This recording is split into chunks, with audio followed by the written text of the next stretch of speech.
Welcome to lesson 12 on power system analysis. In this lesson we will discuss modeling of transformers. Well, this lesson we will start with introduction of transformers, then concept of an ideal transformer, then we will go into physical transformers and their equivalent circuit.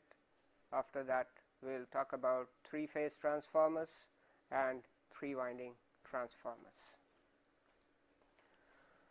Well, the main objective of this lesson is to explain the concept of an ideal transformer. That is, once you are through this lesson, then you should be able to explain the concept of ideal transformer, develop the equation or the equivalent circuits models for single phase transformers, then three-phase transformers and three-winding transformers.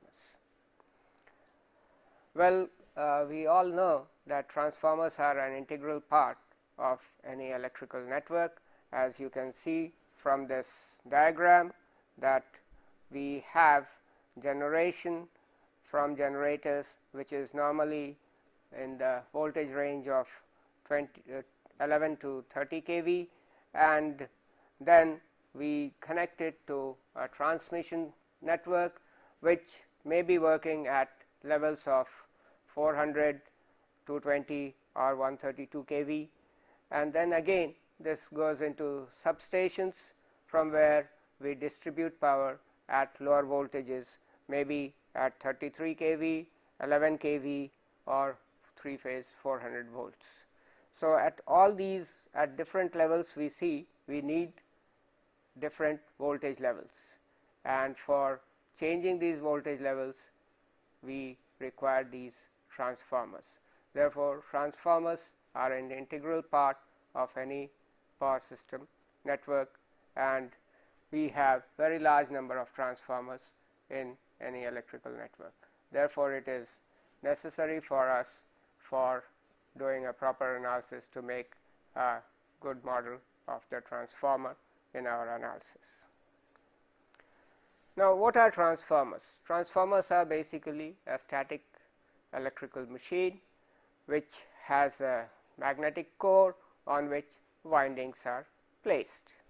Now, this magnetic core provides the path for the fluxes. As you can see in this diagram, we have a magnetic core, a rectangular magnetic core which has two windows cut in it, and we have placed the windings on the central limb of this core. Now, this whenever we energize this winding with an alternating voltage, we are going to set up an alternating current in these windings which will produce the flux, which is an alternating flux, and this core provides a path for the alternating flux. Therefore, the core has to be of the a magnetic material. Normally we use steel, and especially the steel which we call cold rolled grain oriented silicon steel, because it provides lesser losses. Now, this type of a transformer which we have shown here, where we have put the windings on the central limb and we have the flux paths from both sides, this type of a transformer we call a shell type transformer. Another type of transformer which we call core type transformer will have the windings on the two extreme limbs, and the flux path is provided by this core as shown here. Now, how does this transformer work? Before we model the transformer, we must know how it is working, and therefore we will see how it is going to work. Now, as if we see this transformer, we have two windings placed on the two limbs of this transformer. Now, once we energize one of the winding, say this winding 1 with a voltage V1, what happens is as current will start flowing in this winding. This current will also be an alternating current, and this will set up an alternating flux in the core. Now, this flux, since it is alternating or time varying, is going to cut this winding also. So, number of turns of this winding, and this is going to therefore produce a voltage. As per Lenge's law, the voltage which is induced by these flux cutting of these flux lines will be opposing this voltage V 1. So, we will get a voltage E 1 here, which will be very nearly equal to V 1, and the flux which is set up here is also going to cut the number of turns of the winding on this other limb, and therefore, it is going to set up a voltage E 2 on this winding also, that is across this winding also, and therefore, a voltage V 2 at the two terminals of this winding. This is how the transformer operates, but in order to get into details of this, what we will do is we will first try to understand the operation of this transformer, assuming it to be an ideal machine, and later we will see how we can model the physical transformer which is not really an ideal one. So, first we will get into a concept of ideal transformer. Now, what is an ideal transformer? It is basically a transformer where we make certain assumptions. This we say as the transformer core has infinite permeability. What do we mean by this? We basically mean that 0 mmf is required to create magnetic flux in the core. That is, it is a negligible current which will set up the magnetic flux in the core, or almost a 0 current which is going to set up a magnetic flux in the core, which simply means that the core reluctance is 0, its permeability is infinite.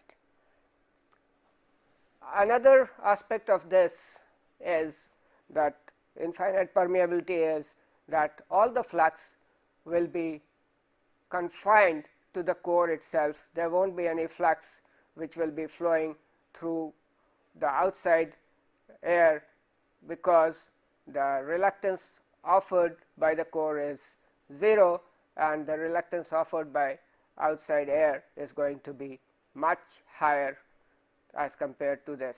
Therefore, all the flux will be confined to the core itself.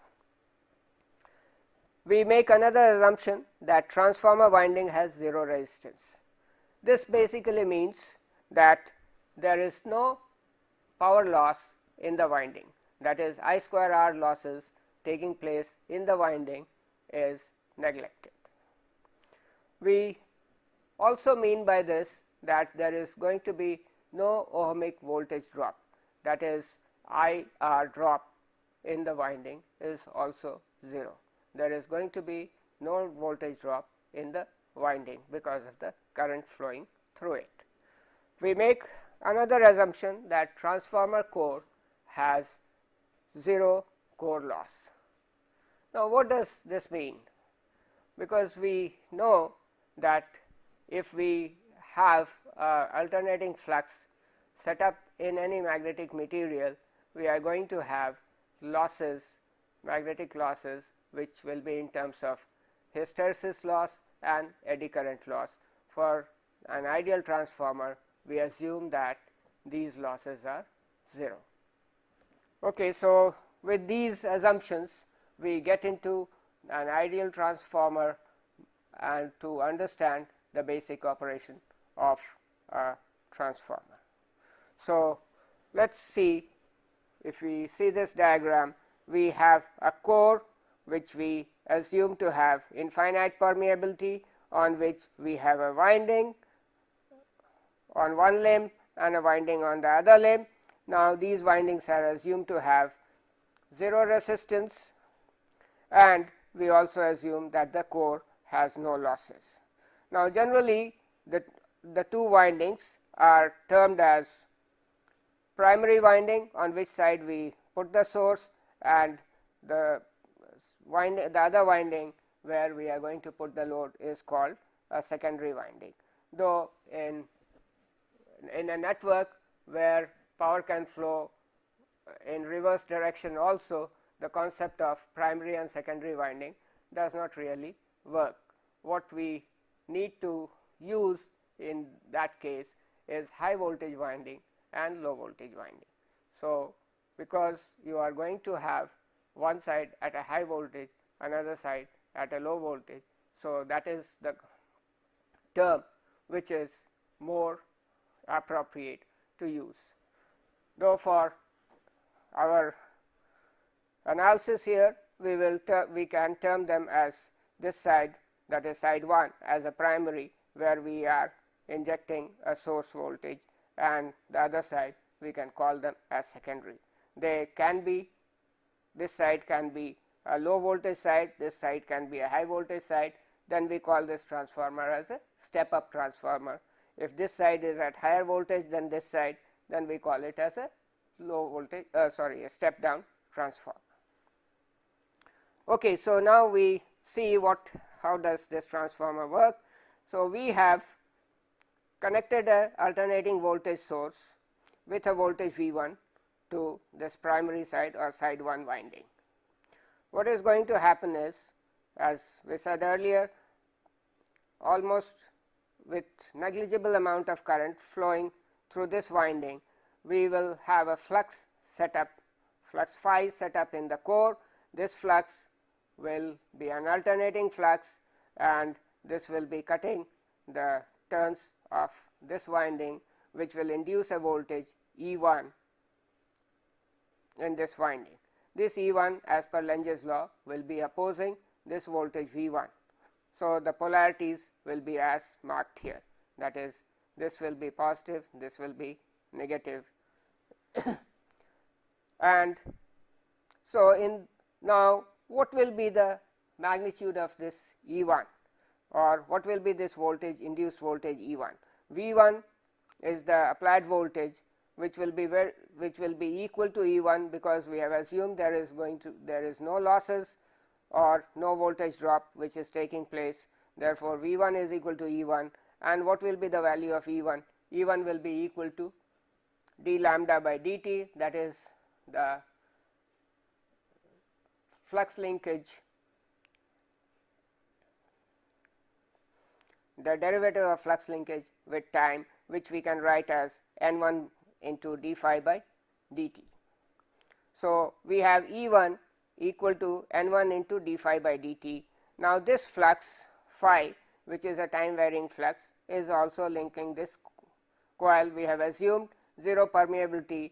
So, all the flux is confined to this core. Therefore, all the flux set up by this winding is also linking this winding. Therefore, we have a voltage induced in across this winding, which will be equal to E2, and this E2 will be equal to N2 into d phi by dt, again the rate of change of flux which is cutting this winding. So, where N2 is the number of turns of this winding. So, and since there is no voltage drop, so across the terminals of this winding we will get voltage V2, which will be equal to E2. Now, looking at these two relationships, we can write that V1 by V2 is equal to E1 by E2, which will be equal to N1 by N2, which we call equal to A, where A is called the turns ratio between the primary and the secondary turns of the winding of a transformer. This is a very important relationship. Here we have used capital V1, V2 and E1, E2 to indicate that if we are using sinusoidal voltage sources, then these are our phasors. So, the phasor relationship will also be similar, that is V1 by V2 is equal to N1 by N2 is equal to A, the turns ratio of the transformer. Now, the instantaneous voltage V1, if we are using a sinusoidal voltage source, can be written as equal to root 2 times V1, where V1 is the magnitude of the peak value, magnitude of the phasor, and sine omega t. And d phi by dt, since we have seen that V1 is equal to N1 d phi by dt. Therefore, we can write d phi by dt is equal to V1 by N1, where V1 is given by this relationship. So, we get d phi by dt is equal to root 2 by N1 into V1 sin omega t. Integrating this, we will get phi is equal to root 2 by omega N1 into V1 cos omega t, which we can also write as root 2 by omega N1 into V1 sin omega t minus pi by 2. What does this equation tell us? This tells us that the flux which is produced by this voltage that we have applied is going to lag the voltage by 90 degrees, because here we see it is sin omega t minus phi by 2. So, flux is lagging the voltage which is creating this flux in the core by 90 degrees. So, flux lags the voltage by 90 degree. Also, the current which flows in the winding to create this flux is going to be in phase with the flux. Therefore, the current will also be lagging the voltage by 90 degree. Now, what is the maximum value of the flux in the core? This will be equal to root 2 by omega N1 into V1, because when sin omega t minus pi by 2 is equal to 1, that will give me the maximum value of the flux. So, phi max is equal to root 2 by omega N1 into V1. From this, we can write V1 by N1, which is nothing but voltage per unit or per turn for the winding. So, dividing V1 by N1 means each turn is having how much voltage across it, or is inducing or how much voltage across it. So, V1 by N1 is equal to omega into phi max by root 2. From here, from this equation, we can write that V1 by N1 is equal to omega goes on this side and root 2 comes below. So, omega phi max by root 2, this is equal to twice pi f by root 2 into phi max can be written as A into B max, where A is the area of the cross section of the core. So, we have omega is equal to twice pi f. So, V1 by N1 is equal to twice pi f by root 2 into A into B max, which is equal to 4.44 f A B max, which tells us that the voltage induced per turn on any transformer is proportional to frequency, the area of cross section, and the maximum flux density allowed in the core material. This is a very important relationship for designing a transformer, because this is going to tell what should be the volume of the core material. Now, we will see if we connect a load on the second winding or the secondary winding of the transformer, what is going to happen. We had seen that if we had applied this alternating voltage here, we had an induced voltage E1, which was very nearly equal to or equal to V1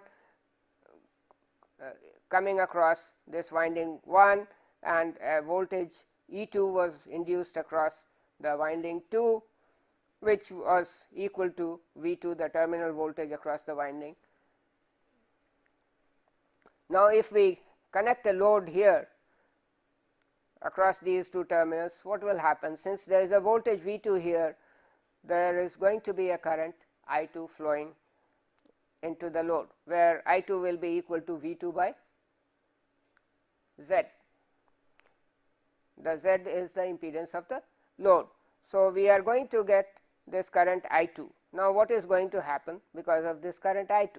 This current I2, when it flows through this winding, is going to produce a flux, which will again be an alternating flux, which will be, as we see from the right hand rule, this flux will be opposing the flux set up by the first winding.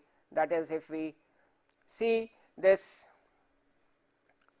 thing as the current direction with our fingers, and the thumb direction will give us the flux direction phi. So, if we see this direction of the flux due to the current flowing in winding 2 will be opposing the flux set up by the first winding. Now, as we have seen, the voltage induced here is equal to N1 into d phi by dt. Now, if the flux produced by this winding is opposing the flux produced by this, the resultant flux in the core is going to reduce. If this resultant flux reduces, the voltage here is also going to reduce, because it is equal to N into d phi, where phi is the resultant flux in the core. Now, that cannot happen because this E1 will be equal to V1, because we have assumed no voltage drop here. So, this voltage must be equal to this V1, which can come only if we have the same amount of flux in the core. For neutralizing the opposing flux produced by the secondary winding, what will happen is we will have a reflected current I1 flowing in the first winding, which will produce an MMF equal to I1 N1, which will be exactly neutralizing the flux produced by the MMF I2 N2. Therefore, under conditions of load put on the secondary side, we have I1 N1 minus I2 N2. This will be equal to R into phi, where we have assumed reluctance to be 0. So, this is 0, which means I1 N1 must be equal to I2 N2. That is, if a current starts flowing in the secondary winding, there is going to be a current which will flow in primary winding and which will produce a MMF which will be exactly equal and opposite to the MMF produced by the current flowing in the secondary winding. So, whenever a current flows in the secondary winding, we have a current also flowing in the primary winding, producing an MMF I1 N1, which will be exactly equal to the MMF produced by the current flowing in the secondary winding, that is I2 N2.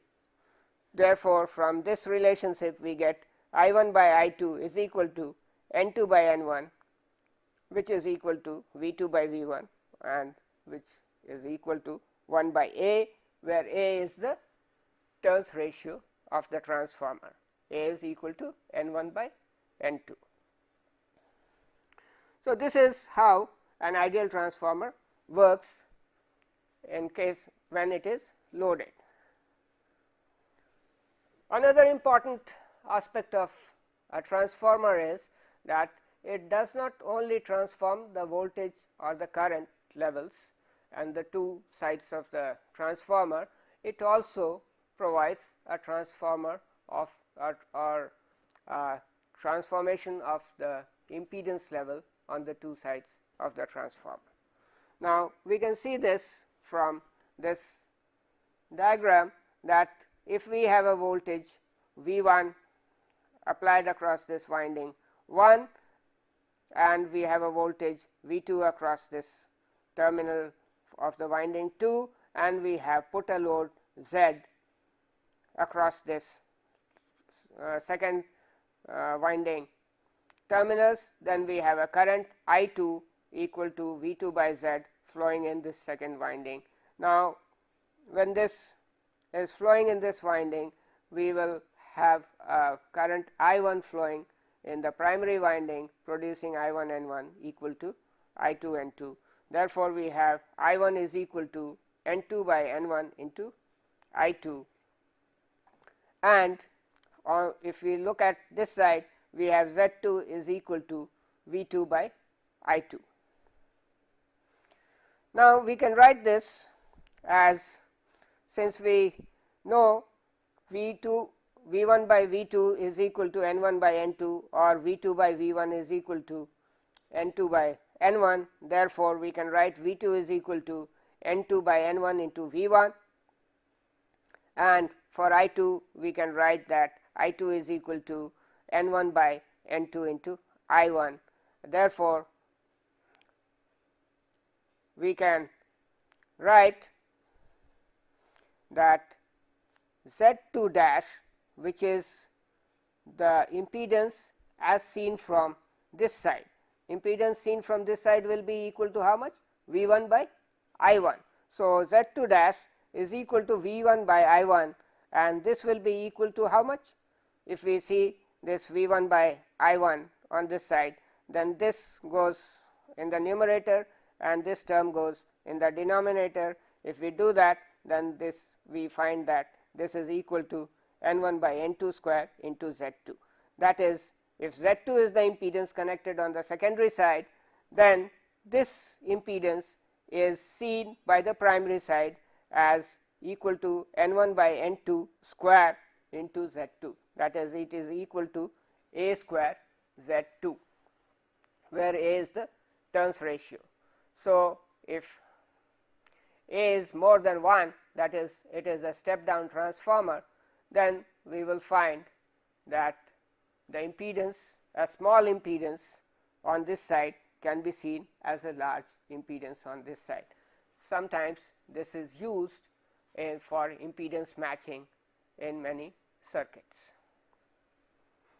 So, impedance transformation is another aspect which is used in these transformers. Now, we have seen that V1 by V2 is equal to N1 by N2, and I1 by I2 is equal to N2 by N1. And if we see in these transformers, we have assumed no losses in the core as well as no losses in the winding. So, the power on the two sides have to be equal, because there is no power which is lost in the windings or in the core. Now, the power, instantaneous power P1 on the primary side will be equal to V1 I1, instantaneous power P2 on the secondary side will be equal to V2 into I2. Since these two power must be equal, as there is no losses, so V1 I1 must be equal to V2 I2. If we write in terms of phasors for a sinusoidal voltage sources, then we have V1 I1 conjugate is equal to V2 I2 conjugate, where V1 I1 conjugate is called the complex power P plus jQ, and V2 I2 conjugate is the complex power on the secondary side. So, we have the complex powers on the two sides equal to each other. So, this is what we have learnt about the ideal transformer operation. Of course, the transformers that we use in our system are certainly not ideal transformers. They are made up of components which are physically available, and these components do not have these ideal characteristics. Therefore, we will try to model the transformers, a physical transformer, by trying to introduce these physical characteristics of these transformers or transformer material. Now, first we will take that we know that the iron core that we use does not have infinite permeability, but it has finite permeability. What does it mean? It means that to set up any flux in the core, we require certain amount of current, that is I1 N1 will be required, or an MMF will be required to set up a flux in the core, because the core has finite amount of reluctance, that is MMF is equal to reluctance into flux, and since reluctance is not 0, therefore, to set up the flux we need a finite amount of I1 N1, that is a finite amount of current is required to flow in the winding to set up the flux. Then we also know that whenever there is an alternating flux in the core, we are going to have losses in the core in terms of hysteresis and eddy current losses. We will take care of those also. No winding is having material which has no resistance, that is all winding material, mostly we use copper, and for that has certain amount of resistance. Therefore, there is going to be losses in the winding. Because of this resistance also there is going to be a voltage drop in the winding. Then we will also take care of, since we have seen that the core material is not infinite, therefore, the whole flux phi may not be confined to this core itself. There may be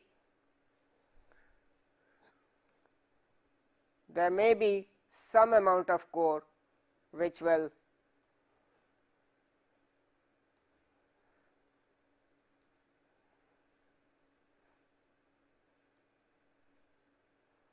a certain amount of core may be flowing across this path, that is, it will not link both the windings.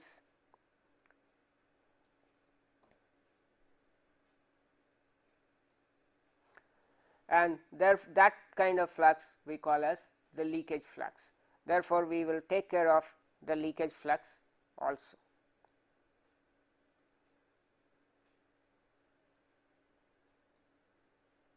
So, we will build the model for a physical transformer. Now, first we will take the effect of finite permeability. What does it say? It says that since the permeability is finite, which means we need a certain amount of MMF to produce the flux. Now, we have seen that the current which produces the flux is going to be at 90 degrees to the voltage which is applied, because the flux lags the voltage by 90 degree, and therefore, the current which is producing this flux, since it will be in phase with the flux, will also lag the voltage by 90 degrees. Now, how do we represent this current which is required to produce the flux? We need this current to lag the applied voltage by 90 degree, and we know the electrical parameter which provides this kind of a relationship is an inductance. Therefore, we provide an inductor here with a reactance Xm to represent the finite permeability or the magnetizing part of the current to flow in the circuit. So, if we have a voltage V1 applied and we have a reactance Xm representing this magnetization or the finite permeability, then we will have a current I1m flowing through this, and this I1m will be lagging the voltage by 90 degrees, and this is what we want for to represent the magnetizing part of the transformer. So, I1m will lag this voltage V1, and this will be represented by a reactance Xm. Now, since this I1m flows here, so the current which will flow here will be I1 minus I1m, or I1, the current flowing, will be equal to I2 dash plus I1m, where I2 dash will be equal to I2 by A on this side. If I2 is flowing on the secondary side, then on the primary side the reflected current will be I2 by A, which we write as I2 dash. So, I1 will be equal to I1m plus I2 dash in this case. Now, what will be the value of I1m? I1m will be equal to, since we know that the flux is going to be produced by the MMF I1m into N1, and this m into N1 is equal to reluctance of the core material into phi. Therefore, we can write I1m is equal to R into phi divided by N1, which is equal to R by N1 into phi will be, as we have seen earlier, can be represented by root 2 V1 by omega N1 sin omega t minus pi by 2. Therefore, the magnitude value of I1m will be equal to R into V1 by omega N1 square, and since we know that this current is going to lag the voltage by 90 degree, we can write the phasor as I1m is equal to R by V1 into j omega N1 square, where this 1 by j is indicating a lag of 90 degrees, which is equal to V1 by jxm. That is what we will see here. The I1m is equal to V1 by jxm. So, xm therefore can be defined as omega N1 square by reluctance R. This we can also write as 1 by Bm, where B is the susceptance and X is the reactance. Now, when the transformer is not loaded, then we have I1 is equal to I1m. This is equal to V1 by jxm, and since there is no current which is flowing in the secondary side, and we have assumed no losses in the system, P1 will be equal to 0, and Q1, which is the reactive power, will be equal to V1 square by xm. Now, we will take care of the core losses. Now, we say that core losses have two parts, one is hysteresis, another is eddy current. So, we can take care of both these losses by providing an element of resistance RC. So, if we put a resistance RC in parallel with this Xm, that will provide us the model for core losses, because here what will happen is V1 by RC will provide a current flowing through this, which is we call as IC. This IC into IC square into RC will be equal to the core losses of the transformer.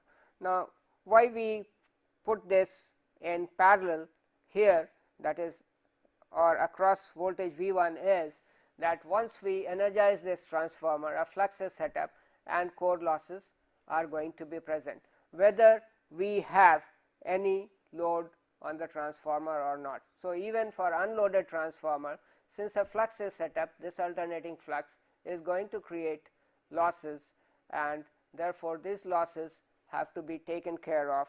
So, as soon as you apply a voltage here, you will have a current flowing through this, and therefore, I square RC losses will be coming. Also,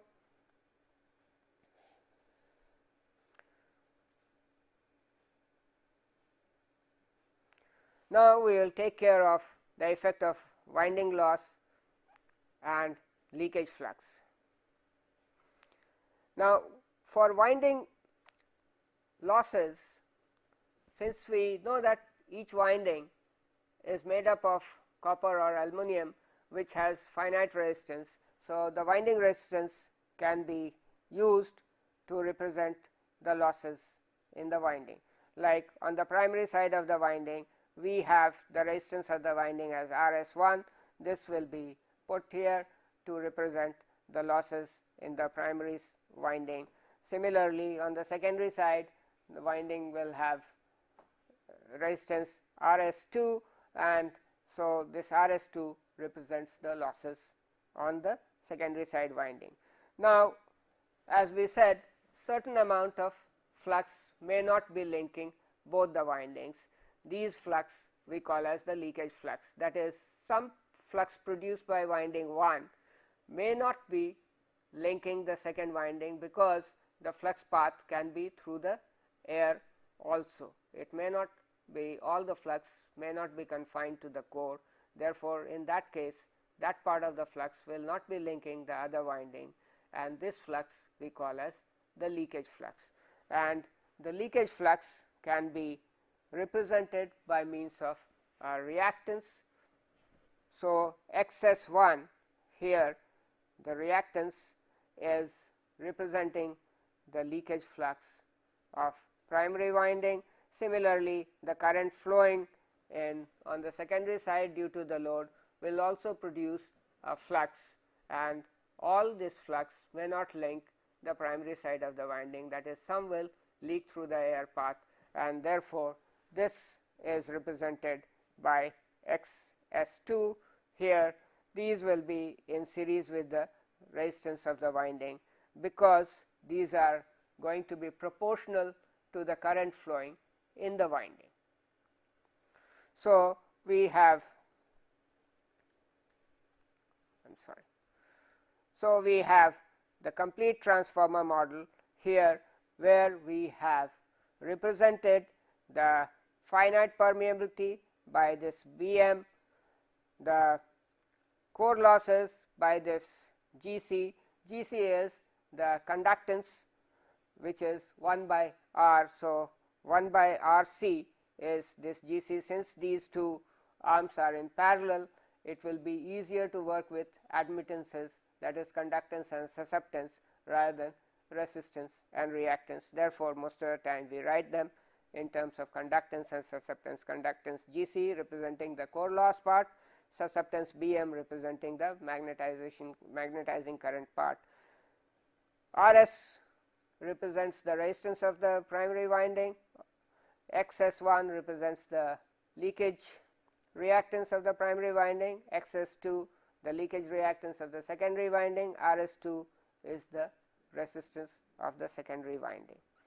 And we can generally combine this two as impedance Zs1 of the primary winding and impedance Zs2 of the secondary winding, where Zs1 is equal to Rs1 plus Jxs1 and Zs2 is Rs2 plus Jsx2.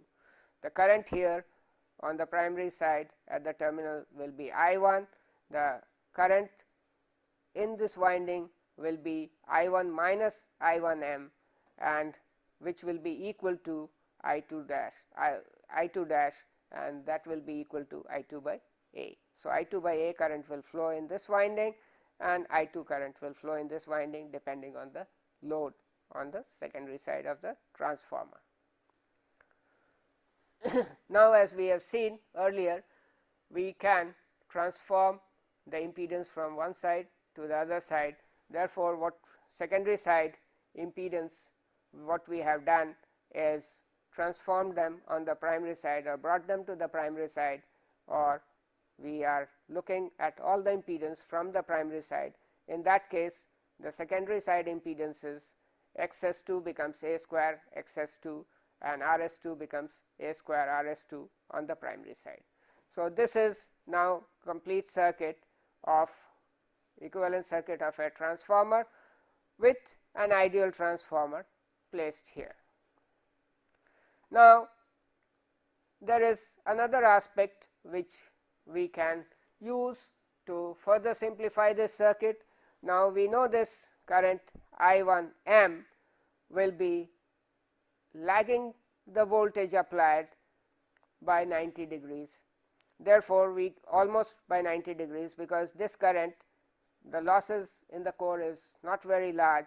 So, this current being 90 degree, this current being in phase with V1, the actual current will be lagging the voltage by an angle which will be less than 90 degree, but very near to 90 degrees. So, we are representing this current like this, and since this current I1 is going to depend on the load current, the loads will have a power factor very nearly equal to 8.85, 0.9 or so. So, this current I2 dash here, which is a reflected current for I2, will be very nearly in phase with voltage V1, and therefore, the current I1 is going to be the phasor sum of this I2 dash and I1m is also going to be very much nearly equal to I2 dash here, because this is very small. The losses or the magnetizing current for a transformer or an unloaded transformer takes only about 3 to 5% of the full load current. So, this is almost 1 by 30 or 1 by 20 of this. Therefore, we find this I1 will be very nearly equal to I2 and very much in phase with I2 dash.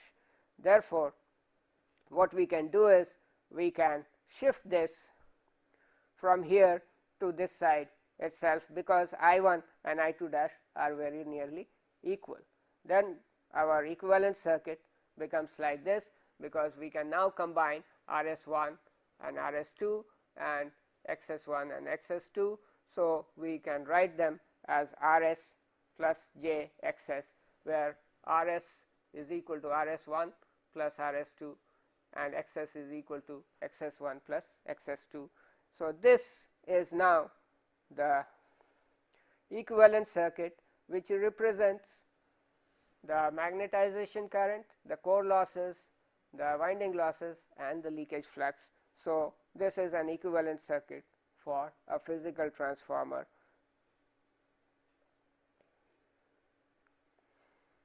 So, as we said, the impedance, winding and the leakage part is taken care of by ZS. ZS is equal to RS plus JXS, and YM is the admittance of the parallel path, which is equal to GC or 1 by RM plus 1 by JXM. RS is equal to RS1 plus A square RS2, and XS is equal to XS1 plus A square XS2. And for any physical transformer, the value of RS is very small compared to RM, because core losses are very small. So, they are represented by a very large resistance, because the current flowing through them is very small. It is V1 by RM, and this current is very small. So, RM will be much larger than RS. Similarly, XS is much smaller than XM, and also XS is much greater than RS for any physical transformer. Now, we will go into three-phase transformers. Now, three-phase transformers are basically built up by connecting three single phase transformers, or we can have three sets of windings on the same core or a single core with 5 limbs or 3 limbs. So, we can build three-phase transformers. Now, three-phase transformers have another characteristics, because we have 3 windings, we can connect them in star or in delta. So, we have different combinations of windings. The primary side can be star, secondary side can also be star. The primary side can be delta, secondary side can be star. The primary side can be star, secondary side can be delta, and so on. So, we have various combinations which are available. Now, here we have shown how 3 windings can be connected to create a star-star transformer, which will look like this.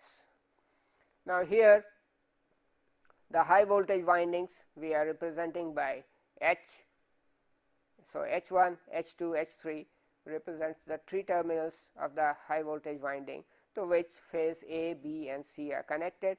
Similarly, X1, X2, X3 represent the 3 terminals of the low voltage winding, to which A, B and C phase are connected. The small case letters indicate low voltage, the bold case letters indicate the high voltage. This is a star-star transformer which can be created like this. Now, since the equivalent circuit of single phase transformer and 3-phase transformers will be exactly same, as 3-phase transformers are built using 3 single phase transformers, or you use with a core with 3 limbs on which the 3-phase windings are placed. So, here again also you have core losses, you have finite permeability, you have winding resistance and leakage flux. So, they can be represented in the same way. So, the transformer, 3-phase transformer are very similar or almost same as equivalent circuit go. So, except for one difference that we find, and that difference is if we have a star delta transformer, then if you will see the phase voltages of these, for say this transformer, the phase voltage A is in this direction, whereas the phase voltage A will be in this direction as indicated here. So, VA is in this direction and VA, capital A, that is high voltage side voltage, is in this direction as shown here. There is going to be a difference of 30 degree in the phase angle whenever we have a star delta transformer. This needs to be taken care of in the equivalent circuit. This we do by using the same kind of an equivalent circuit that we have built earlier, where we have the admittance Ym in parallel, which is indicating the core losses and the magnetization current, and impedance Zs in series, which is representing the resistance and the leakage flux of the windings, the ideal transformer, and we have a phase shifting introduced. This phase shifting will be plus or minus 30 degree depending on which side is delta and which side is star.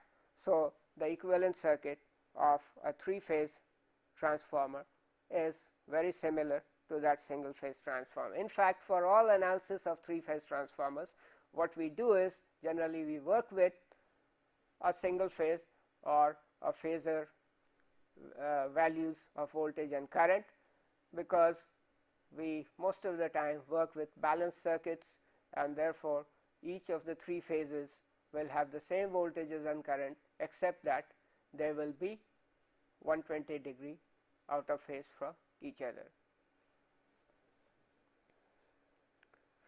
There is another kind of transformer which we use in power systems, which we call 3-winding transformers.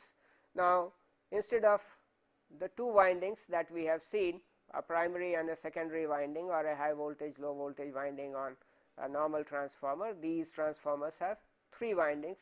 This is generally used in certain places where we need 2 different voltage levels or 3 different voltage levels. Say you have a power coming from say in a power station, you have the generator voltage at say 20 kV, and you are connecting it to the transmission side.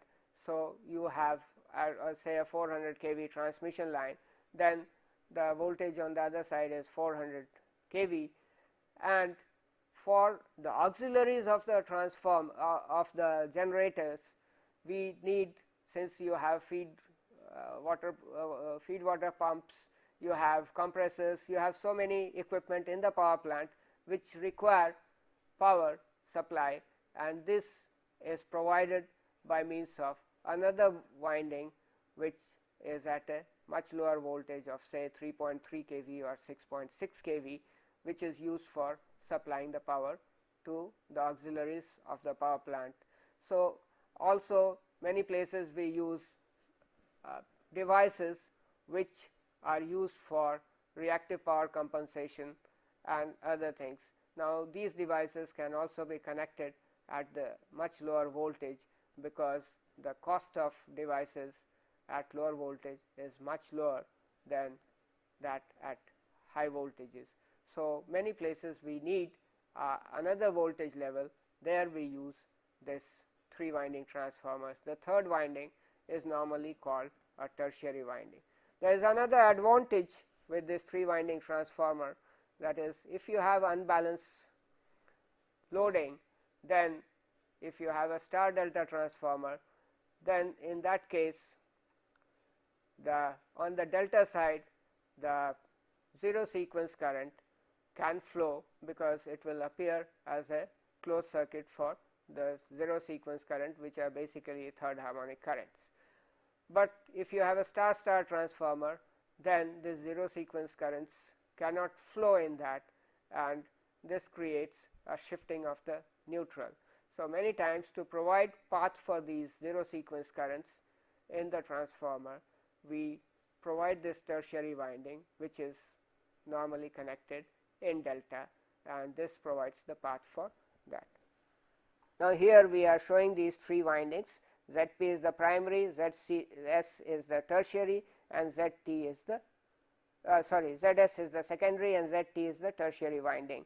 We can now find the values of these windings by conducting tests, say leakage impedance measured in primary with secondary short circuited and tertiary open.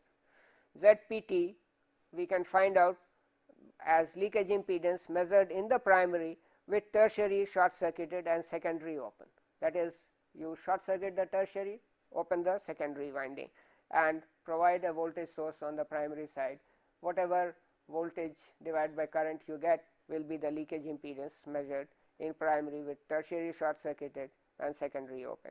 Similarly, if you leakage impedance measured in secondary with tertiary short circuited and primary open can give us ZST. Now, once we calculate this, we can find out the values of ZP, ZS and ZT as this. So, with this we have now been able to model the transformers, the single phase transformer, 3 phase transformers, and also 3 winding transformers. Now, what in a system we have, say, a generator, a transformer, transmission line, another transformer, a step up transformer here, a step down transformer here, then the total circuit will look like this. If we have a star delta transformer, then we have the phase shifting introduced here. Okay.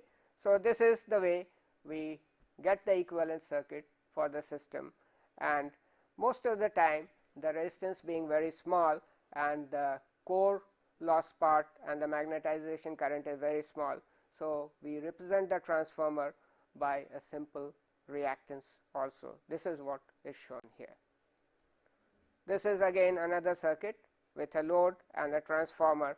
Again here we have introduced this phase shifter because this is a delta star transformer. So, this is all about transformer modeling. Thank you.